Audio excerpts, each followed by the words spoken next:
Hi friends, Vantage is the new legend in Apex Legends Season 14, as you probably know. She's surprisingly good, especially on King's Canyon. So I'm going to talk through some of the key things you need to know about playing Vantage with a bunch of tips so you can be a pro Vantage player in no time at all. But let's also make this an open source video guide, so any tips or things you've learnt about Vantage, drop them in the comments below for others to learn from. We've got a range of skills in this community, so don't be afraid to share. Let's start by looking at Vantage's passive, Spotter's Lens. You have the ability to get information on enemies that includes the legend they're playing, their body shield, their teammates' body shields, and their distance from you. Plus, you get a bullet drop indicator. Oh, and don't forget, she is a recon class, so she can scan beacons as well. Let's look at each element of Vantage's passive, and I'll give you a few tips to use it effectively. Firstly, you can get information with the 2x HCOG and above. So essentially any of the 1x scopes, the digi threat, and even the 1 to 2x variable scopes won't give you any information. But the solution if you're using those scopes is actually just to holster your weapon and ADS with your hands. Because much like Seer, Vantage can ADS with her hands, and this will give you a 3x zoom as well as give you the information. Now a tip while using Vantage's passive is that if you ping the enemy you're using the passive on, it will then report the enemy's armor type and whether or not they have a full squad, and this will let your teammates know that information as well. Also, if you see multiple body armors, that's a way for you to tell how many teammates the enemy has left. Obviously, this passive is really great to get information on enemies, to share with your teammates, but also guide you on how to deal with enemy teams. For example, if you know it's a solo player, then you might want to be more aggressive, whereas if you see it's a full team with strong Evo armor, you might want to take a different approach. As you can see in these examples, I use my passive to see that the Maggie and Bloodhound have a full team with strong Evo shields, while there's just 2 on my team because my teammate's down. So I know it's not a smart push to make. This isn't the only benefit of Vantage's passive though. You can also use it like a scan. Now, it doesn't go through objects, but as long as you've got a slither of a view, even if it's just the top of an enemy's head peeking from a rock, then it will give you those enemies' details, and that lets you survey areas to see roughly where enemies are positioned. A trick to do this effectively is just simply move your aim while ADSing, and it will also pick up enemies while you're doing that. And that's a little way to make sure you don't miss enemies, which is sometimes easy to do in the tricky terrain of King's Canyon, but also Stormpoint and World's Edge, when they come back into rotation. The second part of Vantage's passive is the bullet drop indicator. Now this is a really useful part of the passive, because it makes it so much easier to hit shots at distance, and this includes using your ultimate, which we'll talk about a bit later in this video. You're looking for the small white circle while you're ADSing, and that's your bullet drop indicator, and this does adjust based on the weapon you're using. But if I move further away, you can see the white circle drop slightly below the center of the sights, and this is because it's adjusting for the bullet drop. If you always try and have this white circle aimed on the enemy, you should always be able to hit your shots at long range, especially with snipers.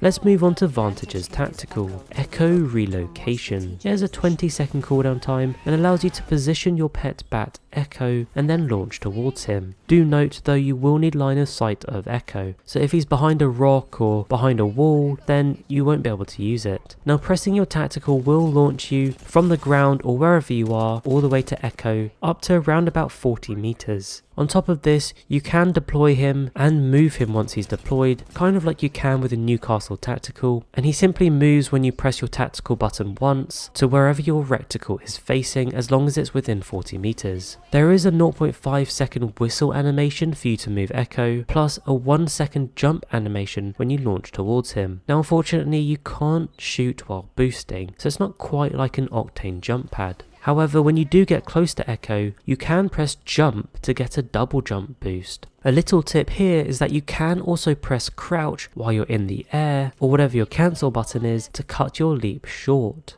I did mention that you need to keep line of sight, but a tip for this is that you only need line of sight in the last second of the activation animation, and what that means is you can start the animation either behind a corner or under cover or looking away, and then at the last second look at Echo and you'll be able to boost towards him still. And the reason you might do this is because it helps you avoid shots while using the tactical, otherwise that 1 second animation can leave you a little bit open. A useful indicator of using the tactical to know when it's going to work is when it fills up blue, and you can see that circle just filling up blue while looking at Echo. However, if it fills up red or you can't see Echo, that means your boost jump won't work, and that little watch you've got will also light up red. To go with this though, you can actually use it within inside a building or a structure. As you can see, I'm in the firing range within this structure, but I've got line of sight and it's a clear pathway to Echo, so I'm still able to boost jump out of this structure. So that can be useful depending where you are. Another tip is that you can deploy Echo and activate the boost at the same time. You do this simply by holding your tactical button, and this works if Echo's recalled and you're deploying, but also if Echo's just moving to a new location, you can still do this. This is pretty much the closest you'll get to an instant jump. The other option is to ensure you position Echo correctly early on in a fight. You kind of just need to see what the situation is and adjust. By the way, you can reposition Echo at any time, even if your jump boost hasn't cooled down yet.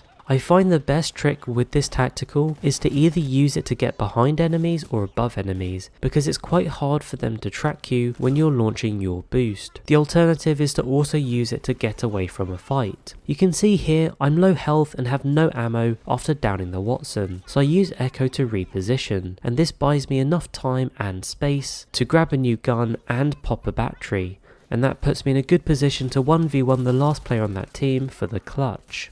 Let's finish with Vantage's ultimate, Sniper's Mark. You use a custom sniper rifle to mark enemies and apply a damage boost for you and your team. By the way, this does pair with your passive to give you all that information I talked about earlier. With this ultimate, you gain 1 round every 40 seconds, and there are 5 rounds maximum, so it takes 3 minutes and 20 seconds for a full ultimate charge. Of course, charge towers will give you all 5 rounds straight away, and in terms of ultimate accelerant, you need about 3 of them from 0 to get all 5 rounds back. The good thing is that you can use it round by round. So for example, if you've just got 1 round in it, you can still take it out and use that 1 round. Likewise, if you've got 2, 3, 4 and so on. Plus, you can take it out and put it away at any time without it costing you any of those bullets. So if you take out your sniper with 1 round, but then decide not to take that shot, you can just put it away without losing that round. Similar to Rampart Sheila, and that means you can just use this ultimate to zoom and survey areas and see if there are enemies around, or you could just use that 1 shot, then reposition and take another shot. The sniper does come with a 3x or 8x scope that you can toggle between the two, and this gives you great visibility. In terms of the damage, this ultimate deals 50 base damage with a 1.5x headshot multiplier,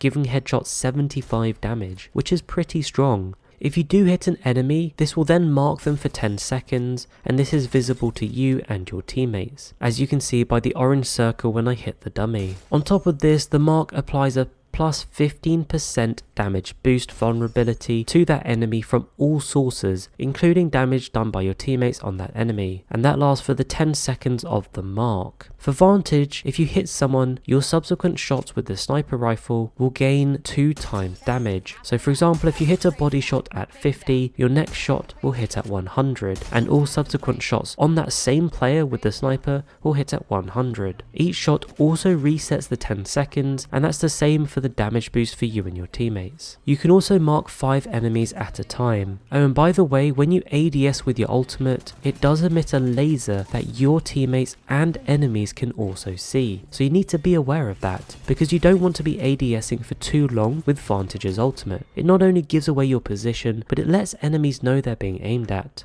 Also, the sniper is a slow bolt action that packs a punch, so you want to be leading your shots if an enemy is moving, like I do on this Wraith. I'm shooting just in front of her as she moves, and because of it, I'm able to get the down. Oh, and another tip I forgot to say about the passive is that if you look where your weapons are, you should see this little icon, which kind of looks like a target. If you see that on a weapon, it means when you ADS with that weapon, you'll get the information from the passive. But if you don't see that little icon, that means you won't get the information when ADSing. Anyway, that's an overview of how Vantage works with a few little tips on how to use her more effectively. Whether you're an aggressive player, a defensive player, or something in between, Vantage could work really well for you. Plus, she's really fun to play. I hope you found this video useful. Don't forget to like and subscribe, and also share your comments on Vantage in the comments down below. Thanks for watching, and I'll catch you later.